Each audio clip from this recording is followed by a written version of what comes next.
Magandang araw sa inyong lahat, mga giliw naming tagapakinig.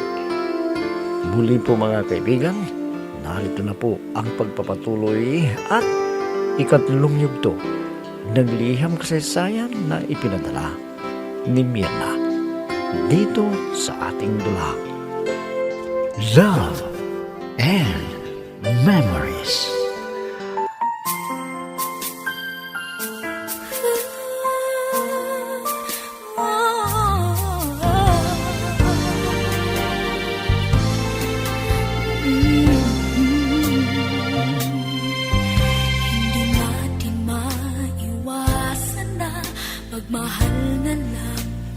Ang akala ko ay mapapahamak na ako sa kamay ng masasamang tao.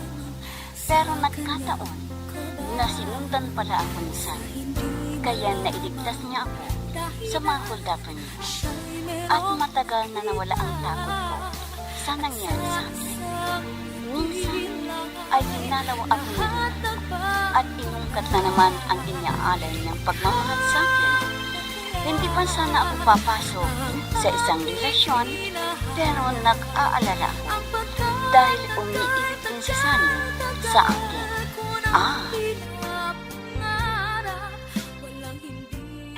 Buti na lang at pinayagan ako ng professor namin na maaga akong umuwi. Pero maaga rin akong papasok. Makakaiwas na ako sa mga masamang loob. At isa pa, gusto rin na makaiwas ako kay Sunny. Dahil ang kulit niya. Hindi na siya dapat dumalaw sa bahay namin. Dahil may nobya na ako. Kung sakaling dumalaw ulit si Sunny, sasabihin ko na may sinagot na ako, si Rene. Pero sa Maynila ang trabaho niya. Paano na kaya ito? Sana naman. Maintindihan ako ni Sunny. Kumusta ka na, Mirna? Ah. Sumabay ka na sa akin para may tagapagtanggol ka kung may mga hold-upper sa may madilim na lugar. Ha? Kung Sunny, hindi na pwede na sumabay ako sa iyo. Baka may makakita na kasama kita at isumbong ako sa nobyo ko. Ano? May nobyo ka na? Pero pwede pa. Dahil hindi pa kayo mag-asawa, di ba? Ha? Mga pare, no? Oh. Naman sa rento, totoo yan. Basta hindi pa sila kasal, pwede pa. Ang mga bisit. Sumang-ayon sa sinabi niya, Sunny. Paano ko kaya may iwasan ang Sunny na ito? Paano? Ang kulit talaga.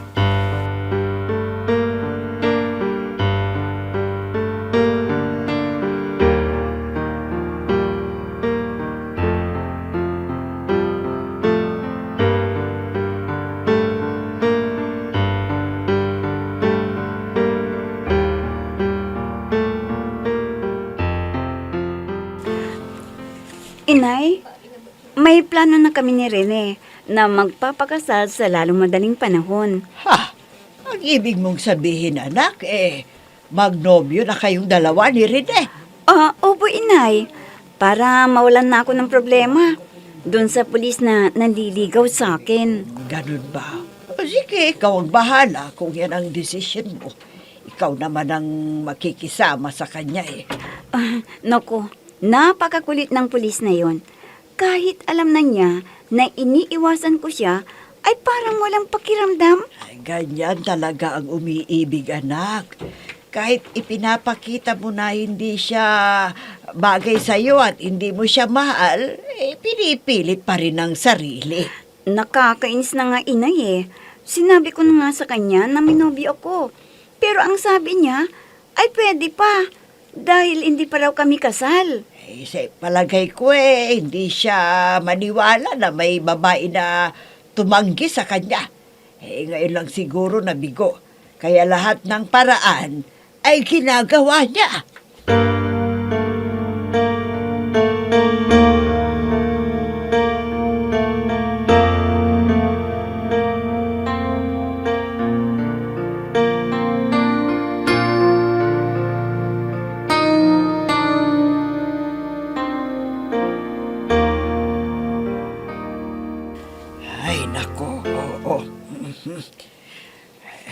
Belen, nakita ko na seryoso pa yung usapan ninyo ni Mirna kanina.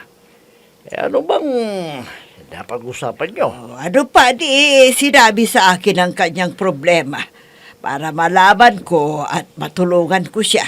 Bakit? Ano bang problema niya? Ang pagbibili ba ng gamot ko? Oh, ako pala yung problema, kaya hayaan nyo na akong mamatay. Para hindi na siya maproblema sa pambili ng gamot ko. Pabayaan nyo na ako. Ay, para mamatay nakakang na lang matanda ako. ka. Gusto mo nang mamatay? Sige, Oo. sige. Pero hindi naman yan ang sinabi sa akin. Ha? Ano ba yun? Sabihin mo kagad para alam ko kung ano yung sinabi niya. Para kayong naglilihim sa Eh, ang akin. sabi niya, makinig ka. Ha? Gusto na niyang magpakasal sila ni Rene. Ha? Ang ibig mong sabihin nobya na ni Rene si Mirna na anak natin? Oo raw. Napilitan na sinagot si Rene. Dahil ayaw niya doon sa pulis na naliligaw sa kanya. Bakit ayaw niya? Samantalang mas guwapo yung pules kaysa sa Rene na yun.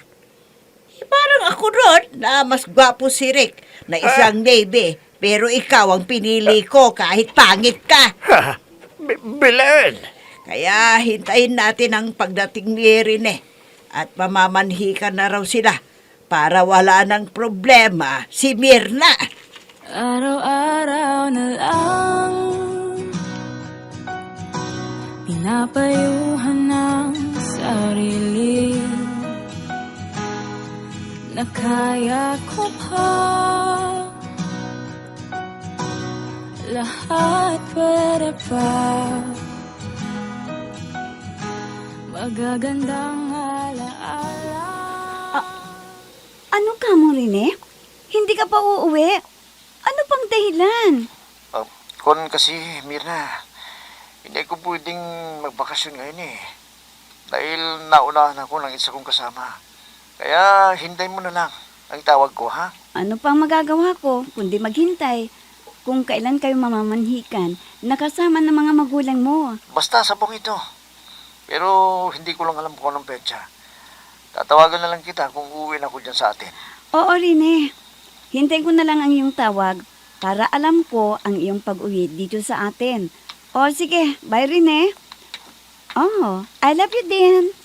Oh, anong sinabi ni Rene sa iyo, Mirna? Patutuloy na ba sa linggo?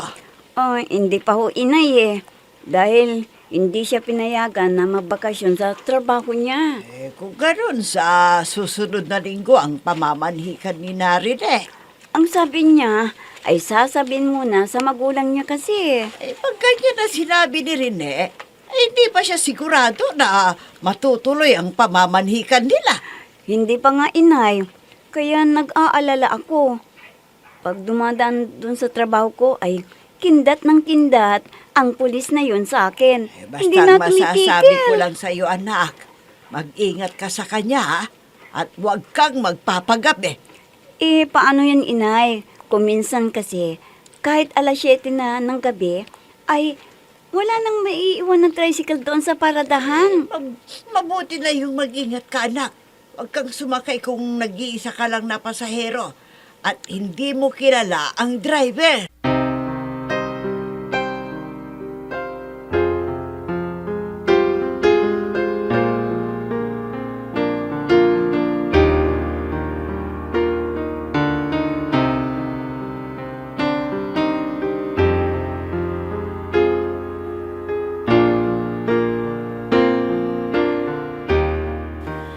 Bakit, friend? Parang may mabigat kang problema. Sabihin mo sa akin. Baka matulungan pa kita. Nag-aalala ako, friend. Dahil hindi pa matutuloy ang pamamanhikan ng nobyo kong si Rene. Ano bang problema? Kung di pa sila handa siguro. Kaya pinagpaliban ang pamamanhikan nila. Alam mo ba, kada araw na lumilipas, ay parang hindi ako mapakali na may mangyayari na hindi ko maiiwasan. Naku, friend, huwag kang mag-isip ng ganyan. Dapat na maging masaya ka dahil may nubyo ka na. Lagi naman siyang tumatawag sa'yo, hindi ba? Oo nga, friend. Pero malayo siya sa akin. At di niya ako maililigtas kung may masamang magtangka na naman sa akin. Friend, magugulo lang ang isip mo tuwing inaalala mo yan. Dapat ang gawin mo ay iwasan mo ang mag-isip ng masasama. Paano hindi ko isipin? Ay laging nagpapakita sa akin ang Sunny na yun. Kaya ninenervyos ako. Baka may balak sa akin dahil hindi ko siya sinagot. Sabagay, tama ka rin dyan. Akala niya, dahil isa siyang pulis, ay magiging malapit na siya sa babae. Pero hindi niya alam na hindi lahat ng babae ay gusto ang isang pulis dahil mayabang siya.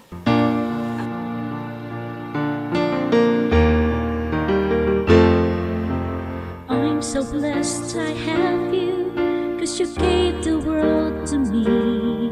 You're my inspiration, the perfect one in my life forever. You make my life complete. Belen, wala bang sinabi sa'yo si Mirna kung gagabihin siya para alam natin ang gagawin natin at hindi na maulit yung nangyari sa kanya? Wala naman siyang sinasabi sa akin. Pero ilang araw nang maaga siyang umuwi dito sa atin Dahil hiniling daw niya sa bisor na maaga siyang uuwi at maaga na siyang papasok. Gano'n ba? Pero kung madilim na ang paligid wala pa siya sunduin na natin siya. Sige, Donato. Kailangan na ingatan natin si Mirna dahil nag-iisa lang nating anak na sumusuporta sa atin at mag-aalaga kung tayo ay magkakasakit. Pero sa awa naman ng Diyos, wala pa naman tayong nararamdaman sa ating katawan. At sana, ganun din si Mirna. Sana ingatan din niya ang kanyang kalusugan. Ay, nako, Belen, sino kayang susundo sa ating anak para hindi naman siya kawawa? Ang mabuti pa kakausapin ko si Nestor. Baka matulog na yon. Hindi niya na masusundo yung anak natin. Naka, baka kung ano man ang mangyari sa kanya. Sige. Pakikiusapan ko si sige na. Nestor at susundin niya si Mirna. Pumunta ka na at palitan ko sandali itong damit ko para hindi nakakahiya sa maraming tao.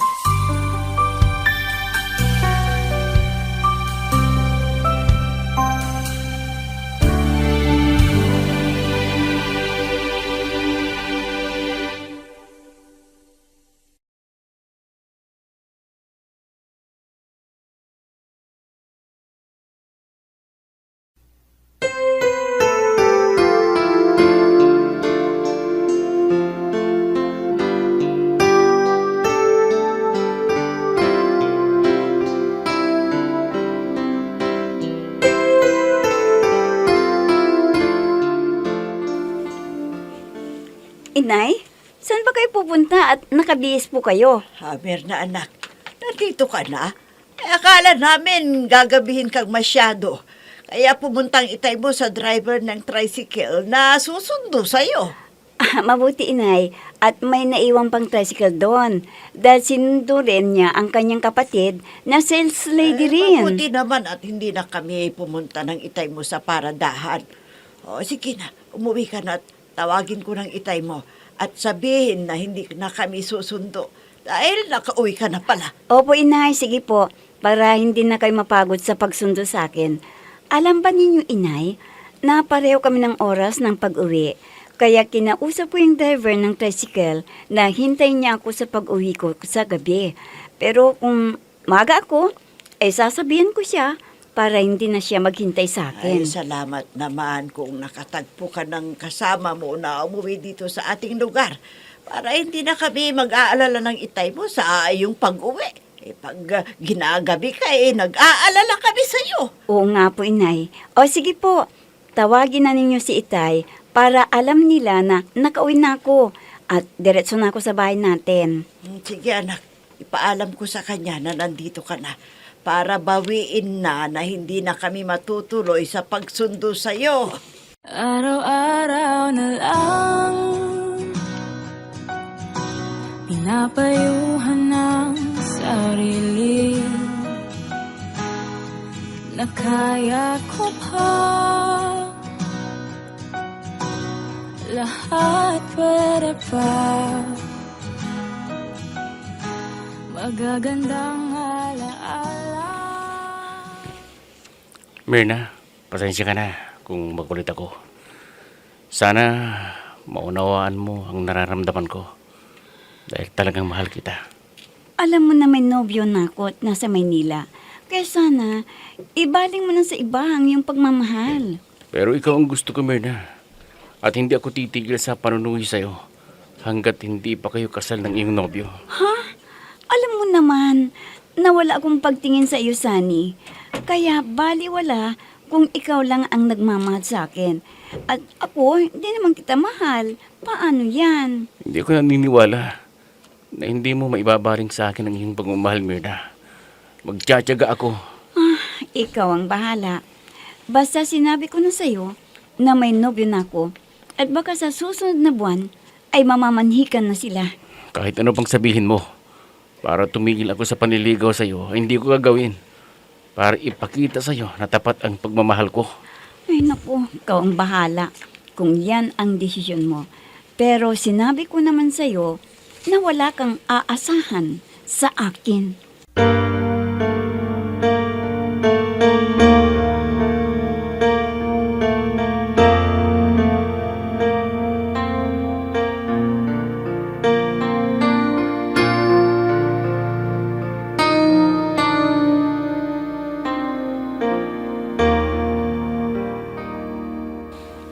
Nako, bisita na naman ni Min ng pulis na yun, ano? Aba, pinipilit pa siya ng sarili, ha? Sa ating anak. Ay, hayaan lang natin. Hindi rin pwede na pagbawalan natin. Baka makaisip pa na gawan ng masamang ating anak. Alam mo, sa isang banda, yan din ang inisip ko, papayaan niya lang na muna na dumalaw kay Min na yan. Basta, huwag lang siyang gagawa ng masama sa ating anak dahil, nako, matitikman niya yung bagong hasa kong itak. Sa nakikita ko naman may respeto sa atin na magulang ni Mirna. Kahit binigo siya ni Mirna, ay tuloy pa rin ang panliligaw niya. Ngayon lang ako nakakita ng isang pulis na talagang matyagang manuyo sa isang babae. At kay Mirna pa. Wala namang natapos sa pag-aaral ni kolehiyo, hindi nakatungtong. Kaya lang, maganda naman yung anak natin. Kaya ngayon, nagtataka rin ako kung ano ang nakita niyang katangian kay Mirna. Bakit patuloy niyang minamahal ang ating anak? Nako, hayaan mo na yan. Huwag na nating pag-usapan yan kung anong nagustuhan niya sa ating anak. Hindi importante yan. Ang importante, maayos siyang dumadalaw dito. At sana, kapag nagtagal, magustuhan din dyan ang ating anak na si Mirna. Kung talagang karapat dapat para sa kanya. Mabuti pa, di ka na. Matulog na tayo. Baka sabihin ng pulis na yan, binabantayan natin si Mirna. Baka isipin na wala tayong tiwala sa kanya. Halika na, Donato. Matulog na tayo.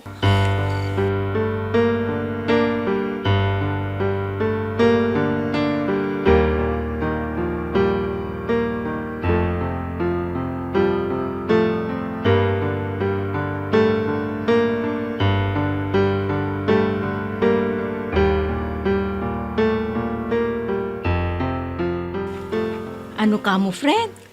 Tuloy pa rin ang pagdalaw ng pulis na yun sa'yo? Kahit na sinabi mo na may nobyo ka na? Oo, friend. Kahit sinabi ko na may nobyo na ako, wala raw siyang pakialam. Basta makita ako at makausap, ay masaya na raw siya. Ako raw ang inspirasyon niya.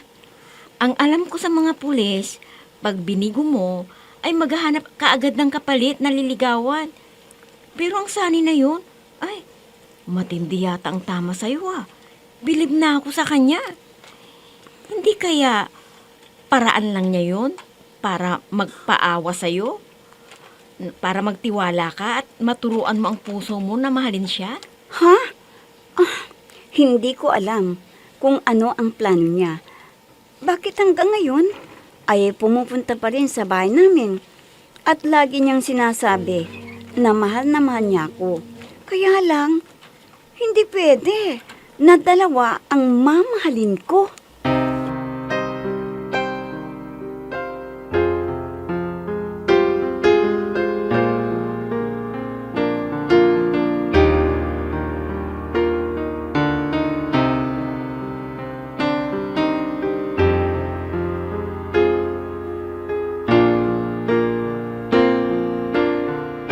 Ang malas ko naman. Nagabihan na naman ako. Wala akong nadatnan ng tricycle dito sa paradahan. At saka brown out pa. Diyos ko, nakakatakot. Baka matiyambang ko na naman yung mga masasamang tao. Sana may makasabay ako sa paglalakad. Ah, may tao. Siya lang ang kasabay ko. Ah, kuya, pwede bang makisabay sa iyo? Okay. Sige, halika na. At sabay na tayong maglakad. Ikaw?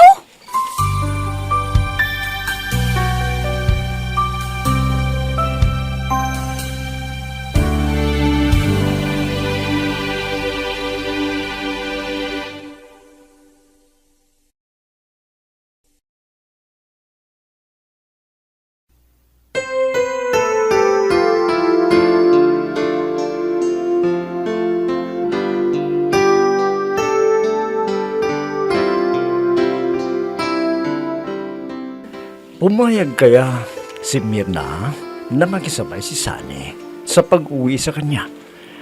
Mga kaibigan, huwag ninyong kaligtaang subaybayan ang pagpapatuloy at ika-4 na yugto ng liham kasaysayan na ipinadala ni Mirna dito sa ating dulang Love and Memories. Mga nagbibigay buhay sa ating dula ay sina Mayra Abrihal Narnola, Susan Malikdem, Robert de Guzman, Yehuda Ismael, Eva Alcoriza, Jun Cabato, Ami Diaz, at si Oscar Ora. Technical supervision at musika ni Oscar Ora. Nilapatan ng tunog ni Robert de Guzman. Mula sa panulat at direksyon ni Ami Diaz. Love and Memories. Inihahandog sa inyo ng F3 Recording Studio para sa Pambansang Radyo ng Pilipinas, Bombo Radio Philippines.